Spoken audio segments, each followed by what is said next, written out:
Okay, I'm going to show you what my routine looks like for growing tomatoes and strawberries.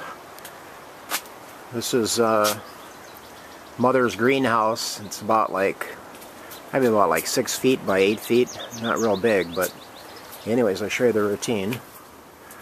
Up above I've got like one of those plastic trellises, and the idea is if these tomatoes get as tall as I think they will, they're going to grow up around the top of this and then come in from the sides. I'm not sure if this shows up or not. There we go. Let's go back this way. Okay. So down on the bottom I've got one row of 6, and then on the second shelf I've got another row of 6, and then I've got that duplicated so that it's on both sides. And then I've got like a wire shelf across here that the tomatoes kind of grow up through, and that kind of stabilizes everything. And then maybe if the tomatoes get real big, they'll lay on top of this thing too. This is where the water is for the 12 plants that I've got on this side. And what I do, this holds about like a gallon of water. So once well, I guess I'm up to twice a day now. Twice a day I fill that with water and then a little shot of fertilizer. And then on the ends, I don't know if you can see this very well, on each end I've got 6 tubes. Yeah, go down the other end. Show you on this end also. Anyway, there's like, doesn't show up very well. There they are, right in here. So 6 tubes along the bottom of each end of this container. And then I've got the same thing on this side. Similar container, holds about a gallon of water. And then here you can see the tubes that come out. And so I've got these drain tubes then, about a 1/4 inch diameter, go down and feed each of the tomato plants. So there's, grand total, there's 24 tubes that go down. And as they go down, they carry the water and the fertilizer.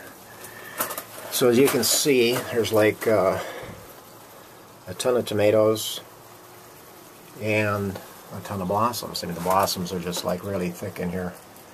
And so the plan is, this one's kind of already starting, but the plan is that these tomatoes will drop down through these openings with the weight and then just kind of hang there ready to be picked.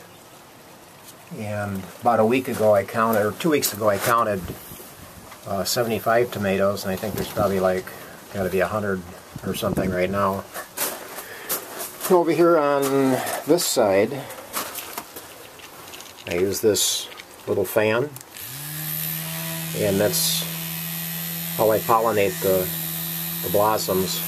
Just kind of take that and then hit different areas, and I think it generates enough airflow to where the pollen kind of spreads out, because I can't get any bees in here. Anyways, you can see that there's tons of tomatoes in here. And so that's kind of the routine. I don't use any pots at all.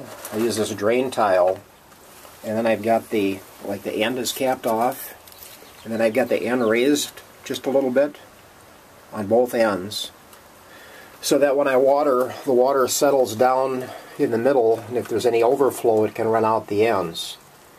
And so there's no extra dirt and there's no weeds. And anyways, it seems like it works pretty well. And then this is, I don't know if you can see the strawberries. I got a similar routine on the strawberries at the end of the greenhouse. There's another, up on the top, there's another container. That one holds about a gallon and a half of water.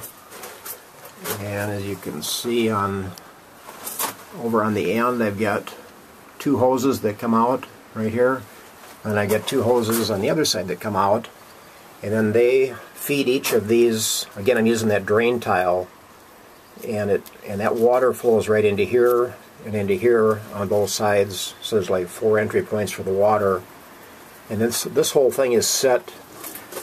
It's set back on an angle, and it's shaped kind of like a horseshoe. And so the water, since it goes in the top, just let it feed like a gravity feed, and the water works its way down through the whole thing.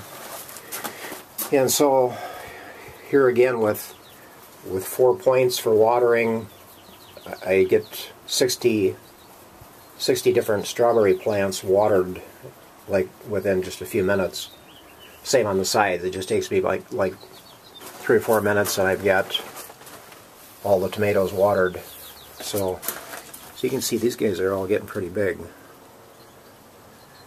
Yeah, and I get gravel in the bottom, and I try to keep this as wet as possible, and then once I shut the door and have that window up on top partially shut, then I get a lot of humidity in here too. So seems to work pretty well so far. Adios.